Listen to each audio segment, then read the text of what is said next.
आज आपल्याला human immune system पाहिजे. इम्युनि सिस्टीम म्हणजे काय? प्रतिकार शक्ती. मराठीमध्ये काय म्हणतो? प्रतिकार शक्ती. आपण बऱ्याच वेळेला ऐकलेलं आहे. आता मी तुम्हाला 2-3 एक्झाम्पल सांगतो. फॉर एक्झाम्पल समजा 4 मुलं नदीमध्ये पोहायला गेली आणि परत आली. आता त्या 4 पैकी एका जणाला दुसऱ्या दिवशी लगेच सर्दी, खोकला, ताप ही लक्षणं चालू झाली आणि बाकीच्या 3 जणांना चालू झाले नाही. मग याचा अर्थ फक्त एकालाच इन्फेक्शन झालं आणि बाकीच्या 3 इन्फेक्शन झालंच नाही असं आहे का? तर नाही. मग एकालाच आजार झाला आणि दुसऱ्या 3 आजार झाला. त्याचं कारण काय? तर या चौघांची असलेली इम्युनिटी. त्या एक्झामची इम्युनिटी वीक होती, कमजोर होती म्हणून त्याला तो डिसीज सहज झाला. बाकी त्याची इम्युनिटी स्ट्रॉंग होती म्हणून त्यांना तो डिसीज झाला नाही. आता आपण कोविड मध्ये बघितलं. कोविड मध्ये काही लोकांना कोविड झाला, काही लोकांची डेथ झाली, काही लोकांना डिसीज झाला पण त्यांना काहीच लक्षणं दिसत नव्हती. मग याच्या पाठीमागचं कारण का वेगवेगळ्या प्रकारचा व्हायरस बॉडीमध्ये गेला होता का? नाही. तर त्या व्हायरसला त्यांच्या बॉडीने वेगवेगळा रिस्पॉन्स दिला होता. तर त्यांच्या बॉडीनं त्या व्हायरसच्या अगेन्स्ट जो रिस्पॉन्स दिला त्याला आपण काय म्हणतो? इम्युनि सिस्टीम. जी सिस्टीम आपल्या बॉडीमध्ये काम करते त्याला फाईट करण्यासाठी, मारण्यासाठी that is the immune system. आणि आपल्या बॉडीच्या या ॲबिलिटीला इम्युनिटी असं म्हणतात. यस. आता आपल्याला पाहिजे human immune system. See it is system that use immunity to the body. Immunity या शब्दाचा अर्थ मी आता सांगितला. इम्युनिटी म्हणजे काय? The ability of the host to fight against pathogen. कोणत्याही होस्टची ॲबिलिटी पॅथोजन सोबत फाईट करण्याची तर त्याला आपण इम्युनिटी असं म्हणतो. आणि इम्युनिटीचं काम करणाऱ्या आपल्या बॉडीमध्ये असणाऱ्या सेल्स, टिश्यूज आणि काही ऑर्गन्स या सगळ्यांना मिळून आपण इम्युनि सिस्टीम म्हणतो. That is the immune system. Yes. काय करते ही इम्युनि सिस्टीम? तर ही इम्युनि सिस्टीम आपल्या बॉडीमध्ये आलेला मायक्रो ऑर्गॅनिझम पॅथोजन त्याला रिकॉग्नाइज करते, त्याला ओळखते. त्याच्यानंतर त्याला रिस्पॉन्स देते. रिस्पॉन्स देते म्हणजे काय करते? त्याला किल करण्यासाठी प्रयत्न करते, त्याला मारून टाकते. And remembering. रिमेंबरिंग म्हणजे त्याला मेमरीच्या स्वरूपामध्ये स्टोअर करते, त्याला लक्षात ठेवते. ही आपल्या इम्युनि सिस्टीमचं खास वैशिष्ट्य आहे. कोणत्या प्रकारचा पॅथोजन आहे आणि त्याला कोणत्या प्रकारे मारावं लागेल, कशा पद्धतीने त्याला किल करावं लागेल की याची मेमरी काही सेल मध्ये स्टोअर होते. यस. रिकॉग्नाइजिंग त्याला ओळखणे, रिस्पॉन्डिंग त्याला रिस्पॉन्स देणे and then remembering foreign antigens. Yes. Foreign या शब्दाचा अर्थ जे आपल्या बॉडीचे नाही ते, other than our body. पण ती कोणतीही सेल असेल किंवा कोणताही सबस्टन्स असेल, कंपाऊंड असेल की जो आपल्या बॉडीचा भाग नाही, आपल्या बॉडीने त्याला तयार केलेला नाहीये, तो बाहेरून आलेला आहे. That is the foreign antigens. Antigen it is a substance. म्हणजे पॅथोजनच्या मायक्रो ऑर्गॅनिझम जे आहेत पॅथोजन तर त्यांच्या सेल वॉलवर आउटरमोस्ट जो लेयर असतो त्याचा सरफेस असतो तर त्याच्यामध्ये एंटीजेन्स प्रेझेंट असतात. ओके. पॅथोजन आणि एंटीजेन याच्यामध्ये थोडासा डिफरन्स आहे. Pathogen is a living organism आणि एंटीजेन इज अ सबस्टन्स की जो त्या पॅथोजनच्या आउटरमोस्ट सरफेसवर प्रेझेंट असेल. Okay. Now see it plays a role in allergy reaction. प्रश्न आला की आपल्या इम्युनि सिस्टीमचा रोल कोणत्या ठिकाणी आहे? First is allergic reaction. आपल्याला जी ॲलर्जी होते ॲलर्जीचं कारण मेन काय असतं? आपली इम्युनि सिस्टीम. त्यामध्ये is auto immune diseases. Auto immune diseases म्हणजे जे डिसीजेस आपल्या इम्युनि सिस्टीममुळे तयार झालेले असतात. म्हणजे आपली इम्युनि सिस्टीम कशासाठी आहे? डिसीज होऊ नये म्हणून.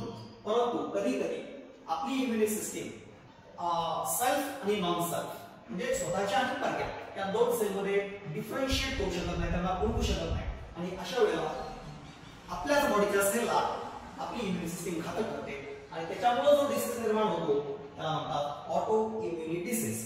ऑटो म्हणजे सेल्फ. आपली इम्युनि सिस्टीम आपल्याच बॉडीच्या सेलला नष्ट करते. That is auto immune disease. It is very dangerous. त्याचे एक्झाम्पल्स पण आपल्याला बघायचे जसे की rheumatoid arthritis and organ transplantation. Organ transplantation मध्ये सुद्धा इम्युनिटीचा खूप महत्त्वाचा रोल आहे. कारण ऑर्गन ट्रान्सप्लांटेशन एखाद्या पर्सनचा ऑर्गन दुसऱ्या पर्सनच्या बॉडीमध्ये आपण ट्रान्सप्लांट करतो. अशा वेळेला त्या पर्सनची जो होस्ट आहे ज्याच्यामध्ये तो ऑर्गन आपण ट्रान्सप्लांट केलेला त्याची इम्युनिटी सिस्टीम त्या पूर्ण ऑर्गनच्या सेलला फॉरेन सेल म्हणून पाहते, फॉरेन सेल म्हणून पाहते.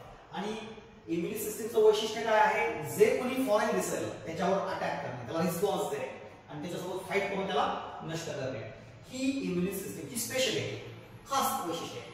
मग आता इथं तर पूर्ण एक ऑर्गनच आपण त्या पर्सनच्या बॉडीमध्ये ट्रान्सप्लांट केलेला आहे. तो पूर्ण ऑर्गन म्हणजे कितीतरी सेल्स आहेत, त्या सगळ्या सेल्स फॉरेन आहेत, त्याच्या बॉडीमध्ये तयार केलेल्या नाहीये.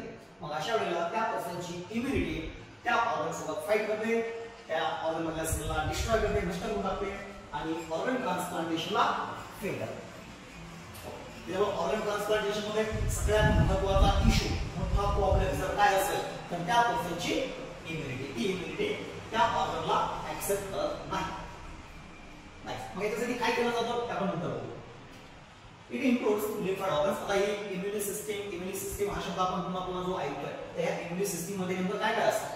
सिस्टीम कधी म्हणतो आपण, आपल्या बॉडीमध्ये खूप सारे सिस्टीम्स आहेत. ज्यावेळेस अनेक सेल्स, टिश्यूज आणि ऑर्गन्स एकत्रितपणे कोऑर्डिनेशन मध्ये एखादं फंक्शन करत असते तर त्यावेळेस त्या सगळ्यांना एकत्रितपणे आपण सिस्टीम म्हणतो. कोऑर्डिनेशन म्हणजे समन्वयामध्ये काम करत असतात. तर इम्युनी सिस्टीम मध्ये कोणते कोणते ऑर्गन्स आहेत, लिम्फोइड ऑर्गन्स, नंतर काही टिश्यूज आहेत, लिम्फोइड टिश्यू, आणि काही सेल्स आहेत आणि काही मॉलिक्युल्स पण आहेत. त्या मॉलिक्युल्सला आपण अँटीबॉडीज म्हणतो, जे जातात प्रोटीन्स. तर lymphoid organs, lymphoid tissues, different kinds of the cells. या सेल्स मोस्टली WBC आहेत, white blood cells and antibodies. या सगळ्यांपासून आपली इम्युनी सिस्टीम तयार होते आणि ती फॉरेन पॅथोजन सोबत फाईट करते आणि आपल्या बॉडीला डिसीज होण्यापासून प्रोटेक्ट करत असते.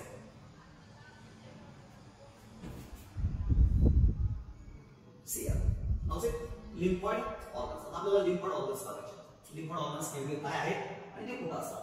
There are two types of lymphoid organs, primary lymphoid organs and secondary lymphoid organs. These are the organs where origin, जिथं ते तयार होतात. इम्युनी सिस्टीमच्या सेल्स ज्या रिजन मध्ये तयार होतात ते ऑर्गन्स, ज्या टिश्यू मध्ये तयार होतात ते टिश्यूज. मॅच्युरेशन तयार झालेल्या सेल्स लगेच फंक्शन करण्यासाठी, पॅथोजन सोबत फाईट करण्यासाठी रेडी नसतात. त्यांच्यामध्ये काही चेंजेस घडणं गरजेचं असतं. म्हणजे त्या सेलचं काय होत असतं, मॅच्युरेशन. अँड प्रोलिफरेशन म्हणजे at the time of infection, ज्यावेळेस इन्फेक्शन होतं ते इन्फेक्शन झाल्याच्या नंतर जेवढ्या सेल्स प्रेझेंट आहेत तेवढ्या सेल्स पुरेशा असतात. ओके, त्याच्यामुळे काय होतं लागतं, सेल्सला मल्टिप्लाय व्हावं लागतं, प्रोलिफरेट व्हावं लागतं. तर ते प्रोलिफरेशन कुठं करतात, या सगळ्या रिजन्सला त्याच्यामध्ये इन्व्हॉल्व असलेले सगळे ऑर्गन्स म्हणजे सेल तयार करणारे, त्या सेलला मॅच्युअर करण्यासाठी मदत करणारे किंवा त्या सेलला मल्टिप्लाय ज्या ठिकाणी केलं जातं ते ठिकाण, या सगळ्यांना मिळून आपण लिम्फोइड ऑर्गन्स म्हणतो. लिम्फोइड ऑर्गन्स हे लिम्फोइड ऑर्गन्स दोन प्रकारचे, प्रायमरी अँड सेकंडरी. आता प्रायमरी लिम्फोइड ऑर्गन्स आणि सेकंडरी लिम्फोइड ऑर्गन्स म्हणजे काय, प्रायमरी लिम्फोइड ऑर्गन्स ज्या ऑर्गन मध्ये लिम्फोसाइट्स म्हणजे आपल्या ज्या सेल्स आहेत इम्युनी सिस्टीमच्या, त्या सेल्स जिथं तयार होतात आणि मॅच्युअर होतात. केमिकली दोन शब्द वापरले, जिथं त्या तयार होतात आणि मॅच्युअर होतात त्या रिजनला आपण प्रायमरी लिम्फोइड ऑर्गन्स असं म्हणतो. also there are two types of primary lymphoid organs. The first is bone marrow. आपले जे लॉन्ग बोन्स असतात त्या लॉन्ग बोनच्या मध्ये आतमध्ये कॅव्हिटी असते आणि त्या कॅव्हिटीच्या मध्ये एक टिश्यू असतो, तर त्या टिश्यूला काय म्हणतात, बोन मॅरो. तर हा जो टिश्यू आहे बोन मॅरोचा, याच टिश्यू मध्ये WBC तयार होतात. टोटल WBC नाही, बोन मॅरो मध्ये WBC, RBC, प्लेटलेट या सगळ्या सेल्स बोन मॅरो मध्ये तयार होत असतात. इम्युनी सिस्टीम मध्ये महत्त्वाच्या असणाऱ्या सगळ्या सेल्स या WBCच आहेत आणि या कुठे तयार होतात, बोन मॅरो मध्ये तयार होतात. म्हणून आपण बोन मॅरोला प्रायमरी लिम्फोइड ऑर्गन असं म्हणतो. Okay, now see the another primary lymphoid organ is thymus gland. Here thymus gland is present between the two lungs, just हार्टच्या जवळ, दोन्ही लंगच्या मध्ये मागच्या बाजूला लंगच्या पाठीमागच्या बाजूला ही ग्लॅंड प्रेझेंट आहे. That is the thymus gland. या ग्लॅंडचे एक वैशिष्ट्य सांगतो की ही ग्लॅंड ज्यावेळेस त्या बेबीचा जन्म होतो त्यावेळेस ही साईज एकदम मोठी असते आणि जसं जशी त्याची ग्रोथ होईल तसं तिची साईज छोटी छोटी छोटी होत जाते. म्हाताऱ्या लोकांमध्ये, ओल्ड पर्सन मध्ये थायमस ग्लॅंड एवढी रिड्यूस झालेली असते की ती जवळपास नष्ट झाल्यासारखी होत जाते. त्याच्यामुळं एकदम लहान मुलांमध्ये ती एकदम मोठी असते आणि एकदम म्हाताऱ्या माणसामध्ये एकदम छोटी झालेली असते.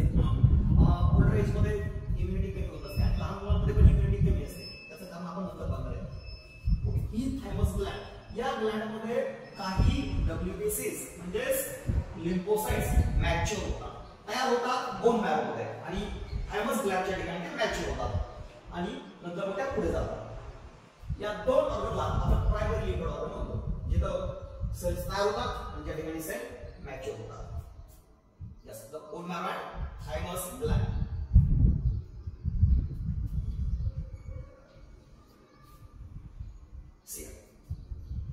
ते बोन्स दिसतात आणि बोनच्या मध्ये जो टिश्यू आहे, that is the bone marrow. या बोन मॅरो मध्ये सेलचं ब्लड सेल जे आहेत म्हणजे आरबीसी, डब्ल्यूबीसी आणि प्लेटलेट या सगळ्या सेल्स बोन मॅरोच्या आतमध्ये तयार होतात in adult person. See the site of formation, the site of formation, yes, हा शब्द महत्त्वाचा आहे. In all blood cells, all blood cells म्हणजे कोणत्या? आरबीसी, WBC आणि platelets. All blood cells, including T cells and T lymphocytes. या पुढे काय होतात? Bone marrow. म्हणून is primary lymphoid organ. Another primary lymphoid organ is thymus. It is a bilobed organ. दोन lobe आहे. See here. This one and this one. Bilobed. See near the heart. Where is its position? Its position कुठे आहे? हार्टच्या जवळ. Near the heart. And beneath the breastbone. Beneath म्हणजे च्या खाली. म्हणजे खाली breastbone च्या खाली. breastbone म्हणजे कोण? sternum. आपल्या हे जे बोन असतात एकदम मध्यभागी ज्याला रिब्स चिकटलेले असतात त्याच्या पाठीमागच्या बाजूला ही थायमस ग्लँड प्रेझेंट असते. See it is large during birth. जन्माच्या वेळेला ही ग्लँड एकदम मोठी असते, पण ग्रॅज्युअली हळूहळू इट रिड्यूसेस इन साइज. हळूहळू तिची साइज लहान होत जाते. साधारणपणे बॉडीमधले सगळे पार्ट्सची ग्रोथ होत असते जसं जसं वय होईल. परंतु हा एकमेव ऑर्गन आहे की जो जसं जसं वय वाढेल तसं त्याची साइज काय होत जाते? कमी होत जाते आणि become very small size in poverty. पॉवर्टीच्या वेळेस त्याची साइज एकदम कमी झालेली असते. Immature T lymphocytes. Which lymphocytes? There are two kinds of lymphocytes, B lymphocyte and T lymphocytes. त्याचे प्रकार मी मध्ये एक्सप्लेन करेन. त्याच्यामध्ये T lymphocytes जे असतात त्या बोन मॅरोमध्ये तयार होतात पण इथं मॅच्युअर होत नाही. बोन मॅरोमध्ये तयार झालेल्या T lymphocytes त्यांना आपण थायमोसाइट म्हणतो. त्याचा नाव थायमोसाइट्स. त्या थायमोसाइट्स ब्लड सर्क्युलेशन मधून थायमस ग्लँडकडे जातात आणि तो मॅच्युअर होतात under the influence of thymosin. कुणाच्या प्रभावामुळे? थायमोसिन नावाचं सिग्नेशन जे कोण सिग्नेट करतात? Thymus Gland. या थायमोसिनमुळे टी लिम्फोसाइट्स म्हणजे थायमोसाइट्स या मॅच्युअर होतात आणि फंक्शन करण्यासाठी, काम करण्यासाठी रेडी होतात. म्हणून थायमस ग्लँड हा सुद्धा एक प्रायमरी लिम्फॉइड ऑर्गन आहे.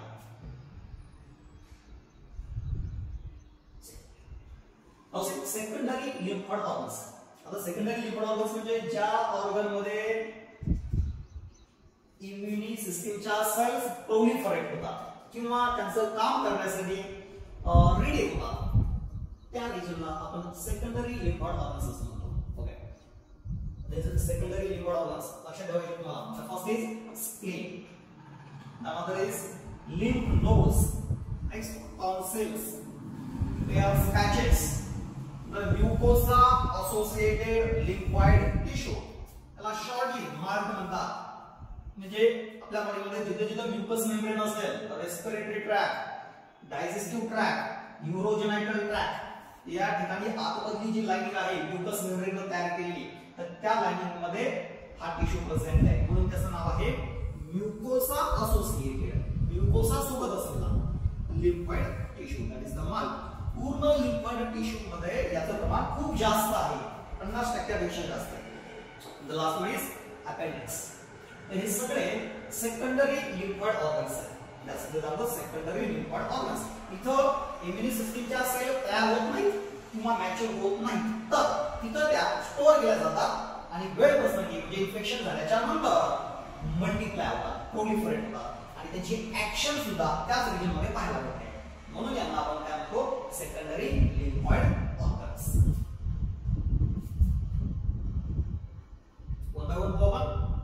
secondary lymph organs. See here, that is the spleen. It is present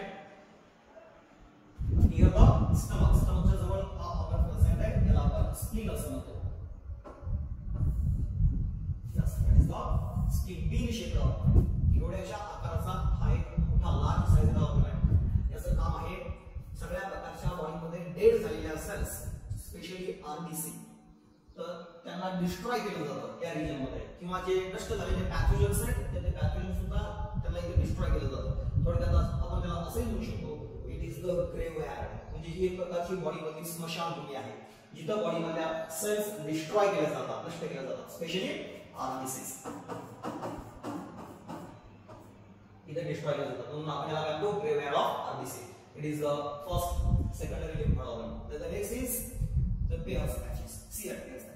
intestine जे आहे ते इंटेस्टाइनचा हा क्रॉस सेक्शन एरिया आहे. या क्रॉस सेक्शन एरियामध्ये जर बघितलं आपण इंटेस्टाइनच्या या भागामध्ये आपल्याला काही पॅचेस पाहायला मिळतात. या पॅचेसला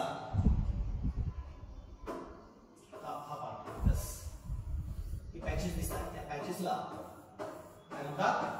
pairs patches. This are known as Peyer's patches. पूर्ण इंटेस्टाइन मध्ये म्हणजे माउथ पासून ॲनस पर्यंत, म्हणजे रिस्पिरेटरी ट्रॅक मध्ये, नोज पासून ट्रकिया पर्यंत, युरोजेनेटल ट्रॅक मध्ये म्हणजे युरेथ्रा किंवा फिमेल मध्ये वजायना आणि युरेथ्रा, हो, त्या पूर्ण ट्रॅक मध्ये जे आतमधून लाईनिंग असतं that is formed by the mucous membrane. या म्युकस मेम्ब्रेन मधून म्युकस नावाचं एक सिक्रेशन सिक्रेट होत असतं, ते आपण बघणार आहे. पण त्याच्या आतमधल्या बाजूला त्या म्युकसच्या लाईनिंगच्या आतमधल्या साईडला काही पॅचेस प्रेझेंट असतात ज्यांना आपण पेयर्स पॅचेस म्हणतो. हे पेयर्स पॅचेस सुद्धा सेकंडरी लिम्फॉइड ऑर्गन्स म्हणून काम करतात. See here tonsils. टॉन्सिल्स आपल्याला सगळ्यांना माहिती आहे. आज जर गेलो घशामध्ये जर इन्फेक्शन झालेलं असेल तर कॉमनली आपल्याला हे टॉन्सिल्स जे आहे ते दिसतात बघा.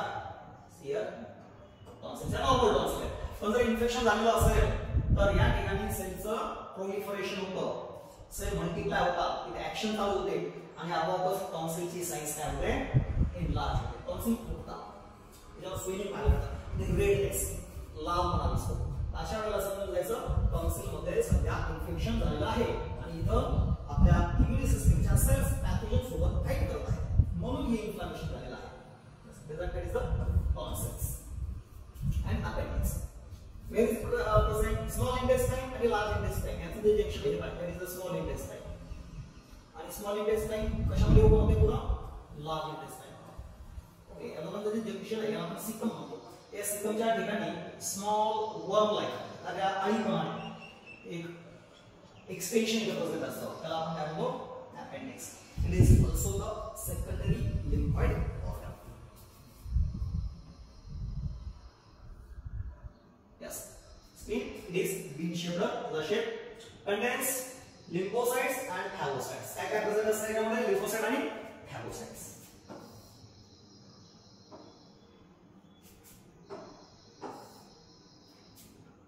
Contain lymphocytes and thyrocytes.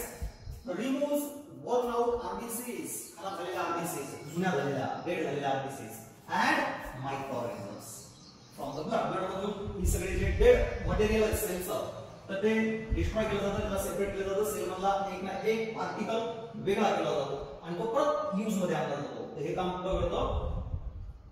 Spleen मध्ये. Now see reservoir of erythrocytes. एरिथ्रोसाइट्सचं रिझर्वायर आहे म्हणजे आरबीसी इथं साठवल्या जातात कोणामध्ये? In the foetus.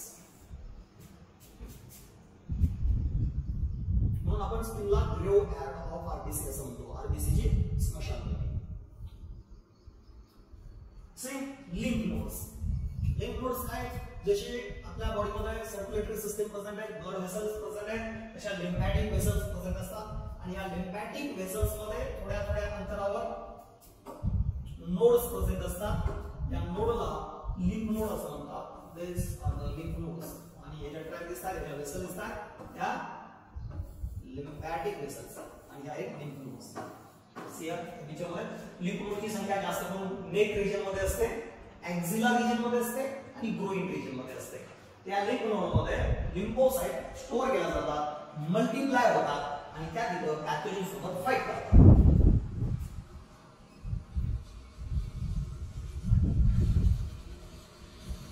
माल म्हणजे काय सांगितलं? लिम्फोसा असोसिएटेड लिम्फॉइड टिश्यू म्हणजे म्युकस असलेला lymphoid tissue is located in the lining of respiratory, digestive and urinary tract. It constitutes 80% lymphoid tissue. Total lymphoid tissue चा 50% काम कुणाचा आहे? हार्टचा. Remember that. Yes. Those are lymphoid organs. अशा पद्धतीने आपण lymphoid organs बघितले. Primary lymphoid organs and secondary lymphoid organs. याच्यानंतर आपण immunity आणि immunity चे types पाहणार.